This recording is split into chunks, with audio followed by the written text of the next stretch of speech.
राज्यामध्ये ज्या परिस्थितीत राज्य चाललेलं आहे, गोळीबार पोलीस स्टेशनमध्ये असेल किंवा दिवसाढळ्या गोळीबार होऊन राहिला, भुजबळांना मारण्याची धमकी देतात, नेमकं काय चाललंय या राज्यात?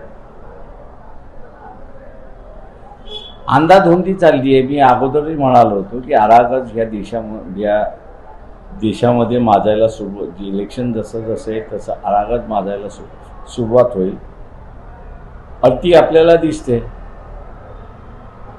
सत्तेतून पैसा असं जे चित्र उभं केलेलं आहे, तेव्हा तो पैसा आपल्याला मिळाला पाहिजे म्हणून असं एकमेकाला संपवण्याचं कामकाज त्या ठिकाणी चाललेलं आहे. तर शिंदे गटाच्या एका कार्यकर्त्यावर नेत्यावर गोळीबार भाजपचे आमदार पोलीस स्टेशनमध्ये करत आहेत. नेमकं दोघांमधली काही घुसफूस आहे की नेमकं काय काय? मी जसं म्हणालो की सत्ता आता पैसे कमवण्याचं एक फार मोठं साधन झालंय आणि चोरी करणाऱ्यावरती कुठलीही कारवाई नाही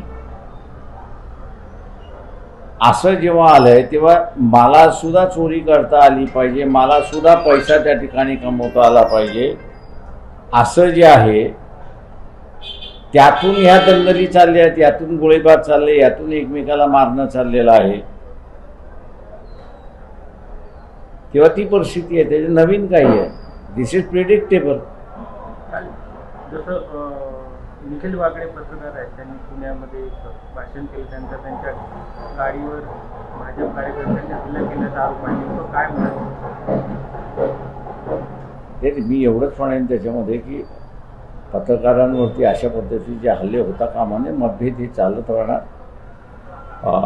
टीका ही चालत राहणार, पण टीकेचं असणारं स्वरूप हे व्हायलन्समध्ये होता कामा नये आणि जो व्हायलन्स केलेला आहे त्याचा आम्ही निषेध करतो. विरोधक म्हणतात तर की ही भाजपची दादागिरी आहे, नेमकं काय म्हणतात? भाजपची दादागिरी यांना आता दिसायला लागली का? ती त्या अगोदरपासून आहे. सर, जरांगेचं उपोषण आजपासून सुरू झालं, याचं कसं करणार?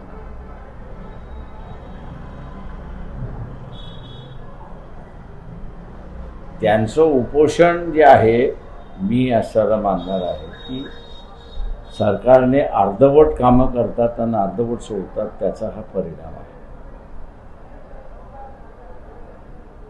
आणि एवढंच सांगेन की जरांगे पाटील यांचं हे जे उपोषणाचं टायमिंग जी आहे यावेळेस ती योग्य नाही असं मी त्या ठिकाणी मानतो. सर, त्यांचे जे मागणे आहेत त्या किती पट योग्य आहेत? ते मी एवढंच म्हणेन की त्यांना एक मागणी त्यांची कुणबी अगोदरच होता, त्याच्यामुळे त्यांना मिळालं. आता राहिलाय गरीब मराठ्याला आरक्षण देण्याचा. तो पुन्हा तुमच्या माध्यमातून मी जरांगे पाटील यांना सांगेन की रस्त्यावरनं तुम्हाला, रस्त्याच्या लढाईवरनं तुम्हाला मिळणार नाही, तो अजिबात मिळणार नाही तुम्हाला. तो जर मिळवायचा असेल तर लोकसभेमध्ये जावं लागेल आणि जरांगे पाटील यांना असं इलेक्शन लढवावं लागेल, तरच त्या प्रश्नाचा ते निकाल काढू शकतात. पण तो करत असताना त्यांनी सुद्धा वंचित बहुजन आघाडीची जी भूमिका आहे की ओबीसीचं ताट वेगळं आणि मराठा समाजाचं ताट जे करायचं आहे ते वेगळं आहे, ही भूमिका त्यांनी घेतली पाहिजे. तेव्हा कुठं त्यांना सक्सेस येईल अशी परिस्थिती आहे. समीर मानकरवर ईडीनं गुन्हा दाखल केला आहे. आधी भाजपनं वापर केला, त्यांचा गुन्हा दाखल होतो असं विरोधकांचं म्हणणं आहे. तुम्ही याकडे कसं पाहता? ते त्याला अगोदरच सांगितलं होतं, ज्यावेळेस त्याचं कास्ट सर्टिफिकेटचा इश्यू निघाला होता त्यावेळेस त्याला वाचवणारा वंचित बहुजन आघाडीच होती. त्याच्या बाजूने स्टेटमेंट केलेलं आहे.